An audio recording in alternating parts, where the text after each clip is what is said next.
The Kia EV6 and the Hyundai IONIQ 5 are built on the exact same platform. They both offer a 77.4 kilowatt hour battery pack and the exact same horsepower numbers. But above the platform lies two very different vehicles. One looks like it's for the racetrack. The other looks like it's about to drop the kids off at a Montessori school.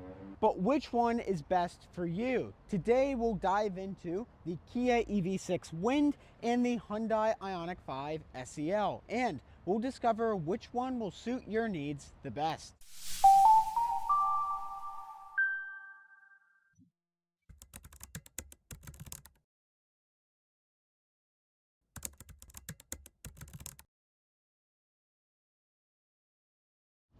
But before we dive deep into this overview, let's set some context. So, first off, both of these cars are available in the $25,000 range used. We're primarily going to focus on 2022 to 2023 model year examples with around 30 to maybe 50,000 miles. It's also important to point out that the 2024 model year IONIQ 5 SEL is very similar to the previous year SE. In fact, the newer SEL has a lot of features removed from this 2023 model year. So in this review, we will not focus on the 2024 IONIQ 5. And with those ground rules established, let's dive in. All right, kicking off our overview, let's start with the exterior of the IONIQ 5.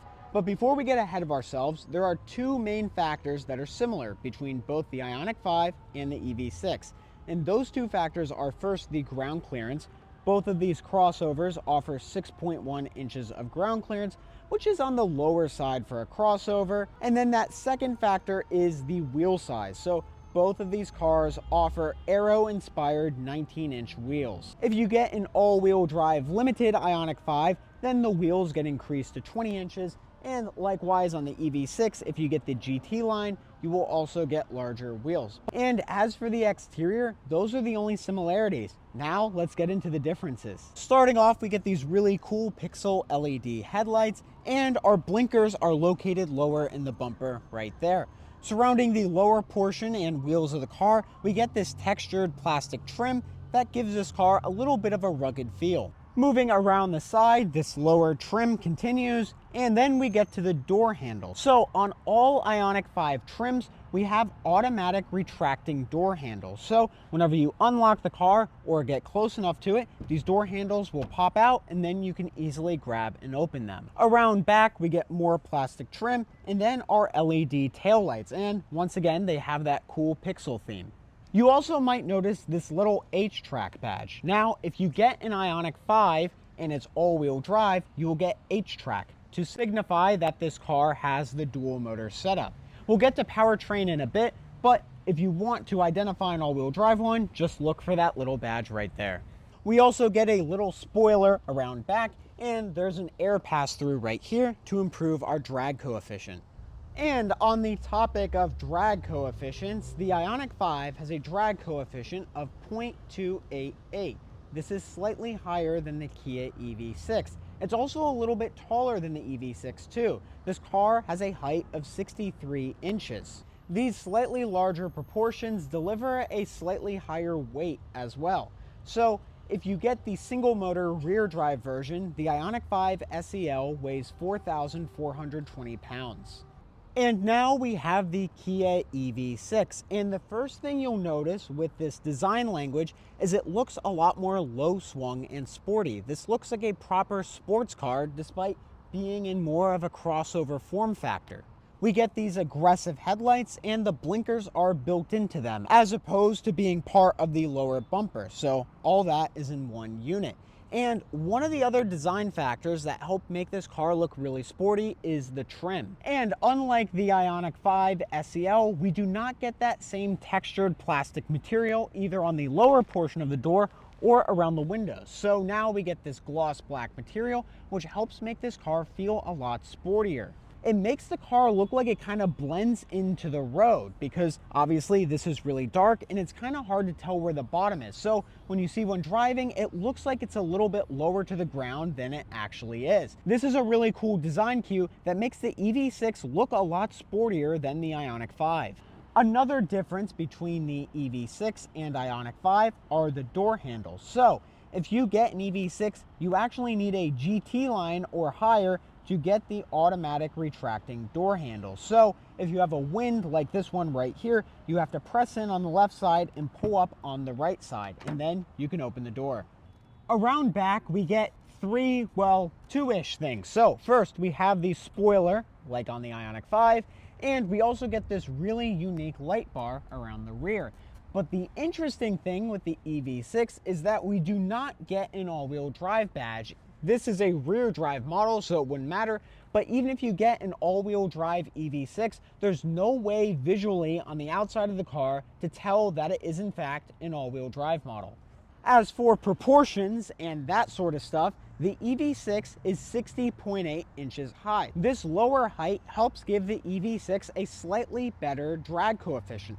This car has a drag coefficient of 0.28, which is just a little bit better than the IONIQ 5 at 0.288. But this car actually weighs a decent amount less than the IONIQ 5. This Wind rear drive model weighs in at 4,255 pounds. What also isn't bad is either of these cars' powertrain. So both of these come as standard with 225 horsepower mounted on the rear axle, or you can upgrade to all-wheel drive and get 320 total horsepower.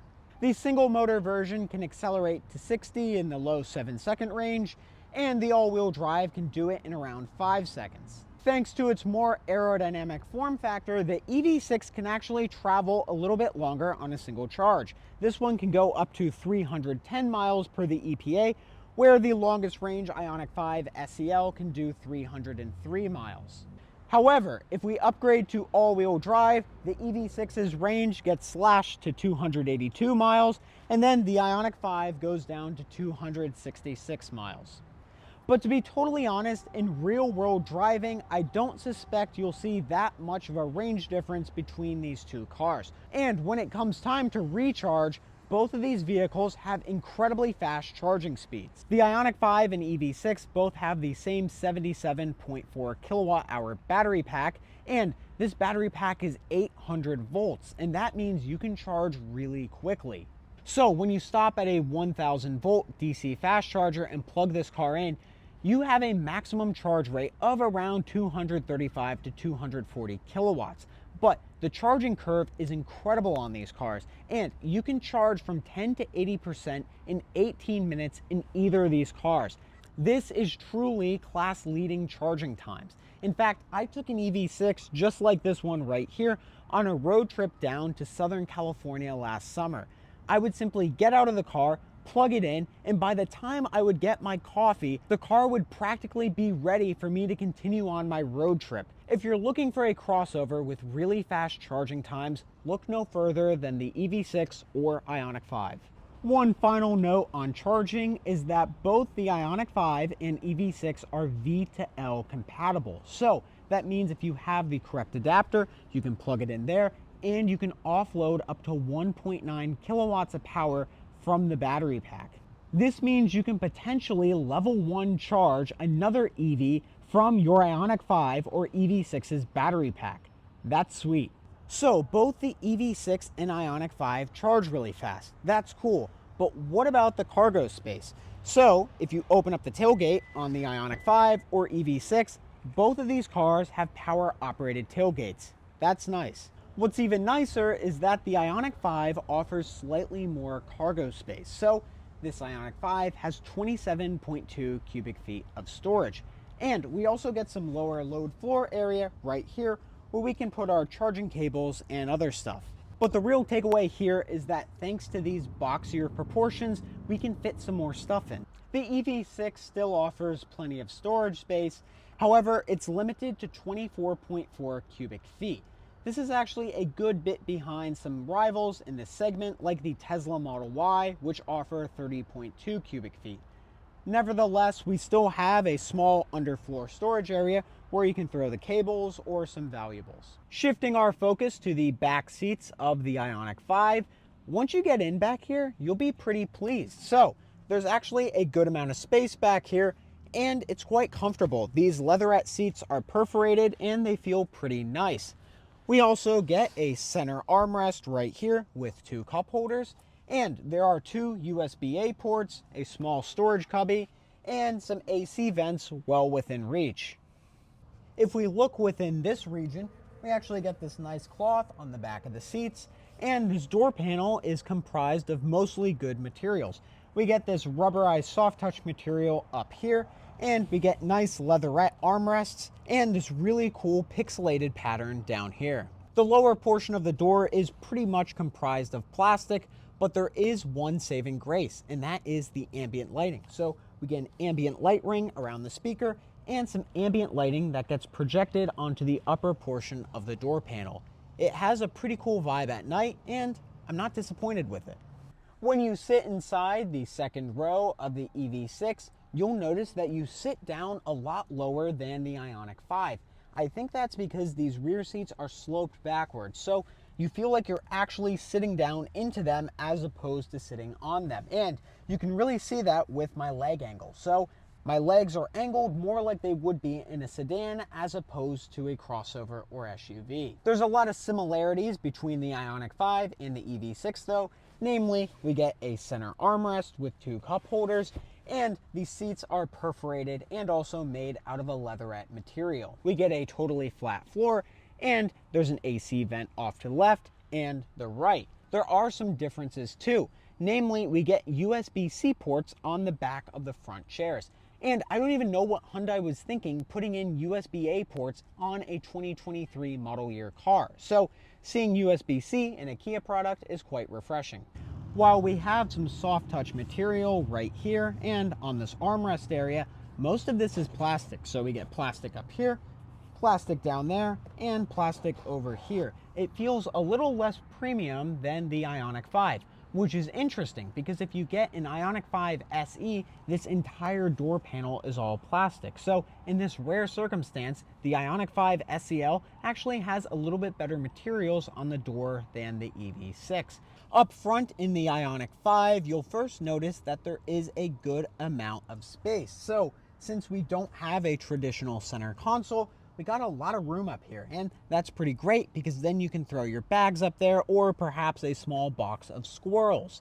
We also get 3 USB-A ports. Once again, this is a 2023 model year car. No idea why Hyundai's doing this. I guess they want you to charge your iPhone 5C, so I guess that was a nice gesture. But anyways, you get 3 of them for some reason. We also get a 6-speaker sound system, so if you get the limited IONIQ 5, then you get the 8-speaker Bose, but if you get an SEL or anything below that, you will be stuck with the base 6-speaker sound system. I'm honestly not that impressed with it. I think there's better bass audio systems out there. Regardless, we also have manually adjustable passenger seats, so right here, if we want to raise it, we have to press it like that, etc. The driver's seat is power adjustable, but the passenger seat is not. These seats are heated, but they are not ventilated, so you will need the limited trim IONIQ 5 to get that ventilation function.